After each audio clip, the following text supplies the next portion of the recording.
আসসালামু আলাইকুম সবাইকে। আজকে আমরা Adobe Illustrator এর এমন কিছু ছোট, ছোট টিপস অ্যান্ড ট্রিক্স শিখব, যেগুলো আমরা সবসময় Illustrator ইউজ করার পরও আমাদের হয়তোবা ব্যবহার করা হয়ে ওঠে না অথবা আমাদের জানা নেই। এই সিম্পল ট্রিক্স এবং শর্টকাটগুলো যদি আমরা আমাদের ডেইলি লাইফে ইউজ করি, তাহলে আমাদের ওয়ার্ক ফ্লো স্পিড কিন্তু অনেকাংশেই বৃদ্ধি পাবে। অলরাইট, আমরা ফার্স্ট ট্রিকে চলে যাই। প্রথমে আমরা একটি সার্কেল থেকে পাই চার্ট বানানোর জন্য প্রথমে আমরা একটি সার্কেলের সাথে রেক্টেঙ্গেল ইউজ করে আমরা নর্মালি যেভাবে প্যাথ ফাইন্ডার থেকে আমরা মাইনাস ফন্ট ইউজ করি। সো এই কাজটি আমরা কিন্তু এটা স্মার্টলি করতে পারি। আমরা প্রথমে একটি এলিপস টুল নিব এবং অল্ট শিফট প্রেস করে সার্কেল নিব এবং রাইট সাইডে যে হ্যান্ডেল আছে এবং এই হ্যান্ডেলটি ধরে যদি আমরা ড্র্যাগ করি, তাহলে কিন্তু খুব সহজে একটি পাই চার্ট ক্রিয়েট হয়ে যাবে। খুবই হ্যান্ডি কিন্তু। এখন এই হ্যান্ডেলটি ড্র্যাগ করলে আমাদের পাই চার্ট কিন্তু আমরা খুব সহজেই মডিফাই করতে পারবো।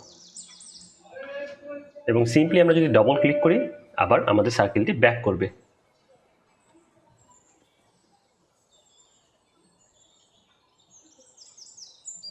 এখন আমরা এখানে শেপ একটি অপশন আছে, এখানে ক্লিক করব।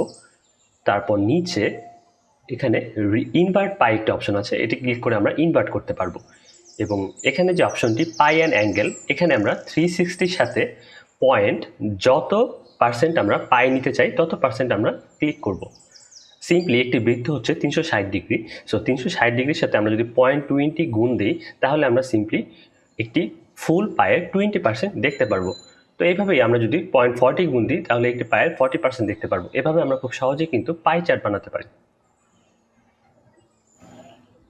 এখন আমরা সার্কেলের বদলে যদি একটি হেক্সাগন নিই, তাহলে দেখব হেক্সাগনের যে অ্যাঙ্কর পয়েন্টগুলো আছে, এগুলো ছাড়াও বক্সের মধ্যে একটি এক্সট্রা অ্যাঙ্কর পয়েন্ট রয়েছে। এটি ড্র্যাগ করে যদি আমরা উপরে এবং নিচে নিই, তাহলে দেখব বক্সের সংখ্যা আপ অ্যান্ড ডাউন খুব সহজেই করতে পারবো।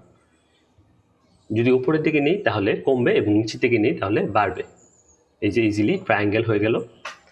এই কাজটি আমরা সিম্পলি অন্য আরেকটি ওয়েতেও করতে পারি। হেক্সাগন নিব এবং সিম্পলি ড্র্যাগ করা অবস্থায় আপ কি প্রেস করব, তাহলে দেখব যে আমাদের বক্সের সংখ্যা বাড়বে এবং ডাউন কি প্রেস করলে কমবে।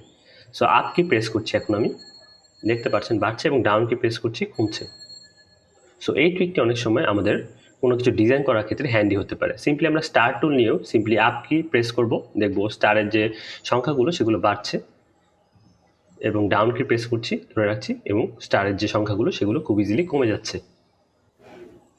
আরেকটি ট্রিক হচ্ছে স্টার টুল আমরা ড্র্যাগ করা অবস্থায় যদি কন্ট্রোল প্রেস করে রাখি, তাহলে যে স্টারের যে শার্প অ্যাঙ্গেলগুলো সেগুলো আমরা আপ এবং ডাউন খুব ইজিলি করতে পারবো।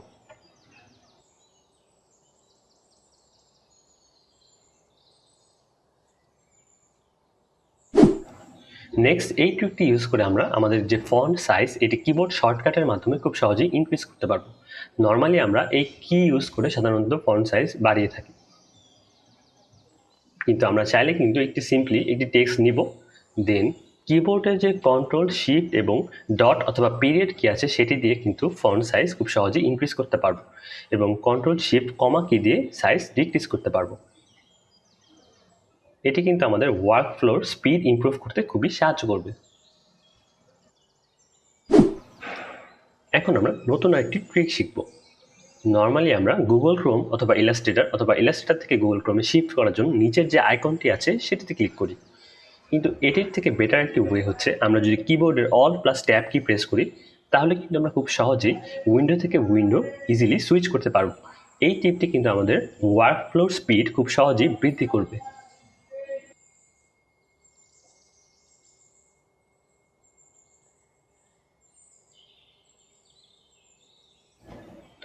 উইন্ডো থেকে উইন্ডো সুইচ করার আরেকটি ওয়ে হচ্ছে আমাদের কিবোর্ডে অল্ট কির পাশে যে উইন্ডোজ কি রয়েছে সেটির সাথে আমরা যদি ট্যাব প্রেস করি, তাহলে দেখব একটি পুল ডাউন মেনু শো করবে। সেটি থেকে আমরা যে উইন্ডোতে যেতে চাই সেটিতে সুইচ করতে পারবো।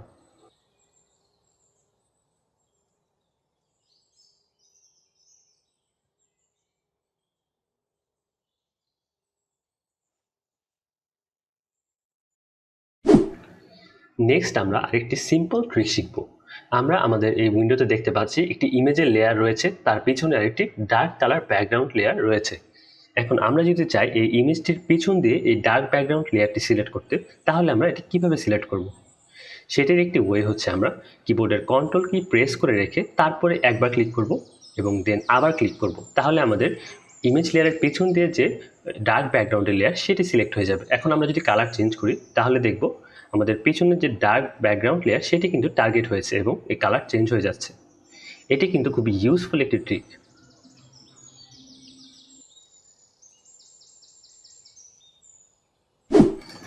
এবার আমরা একটি হ্যান্ডি কিবোর্ড শর্টকাট শিখব। আমরা যখন প্রেজেন্টেশন ভিউ দেখতে চাই তখন সিম্পলি কিবোর্ডের এফ কি প্রেস করব এবং আবার প্রেস করব, তাহলে দেখব আমাদের যে টুলগুলো সেগুলো ভ্যানিশ হয়ে যাবে এবং আমরা খুব সহজেই প্রেজেন্টেশন ভিউতে দেখতে পারবো। এবং এর থেকেও যে এফিশিয়েন্ট ওয়ে সেটি হচ্ছে কিবোর্ডে shift plus F key press করা। এটি প্রেস করলে আমরা ফুল প্রেজেন্টেশন ভিউ কিন্তু আমরা আমাদের ইলাস্ট্রেটরের মধ্যেই দেখতে পারবো। এতে করে আমাদের যে ডিজাইনটি সেটি প্রেজেন্টেশন ভিউতে অথবা ফাইনাল এক্সপোর্ট করলে কেমন লাগবে সেটি আমরা দেখতে পারবো।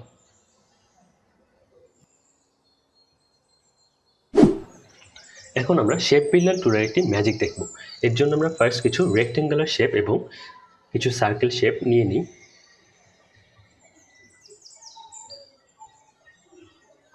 এখন আমরা এগুলো সবগুলোকে প্যাথ ফাইন্ডার থেকে ইউনিট করতে পারি অথবা শেপ বিল্ডার টুল থেকে সিলেক্ট করে এভাবে ড্র্যাগ করে কিন্তু আমরা ইউনিট করতে পারি, যাতে করে এই সবগুলো শেপ একটি সিঙ্গেল শেপ হিসেবে কাজ করে।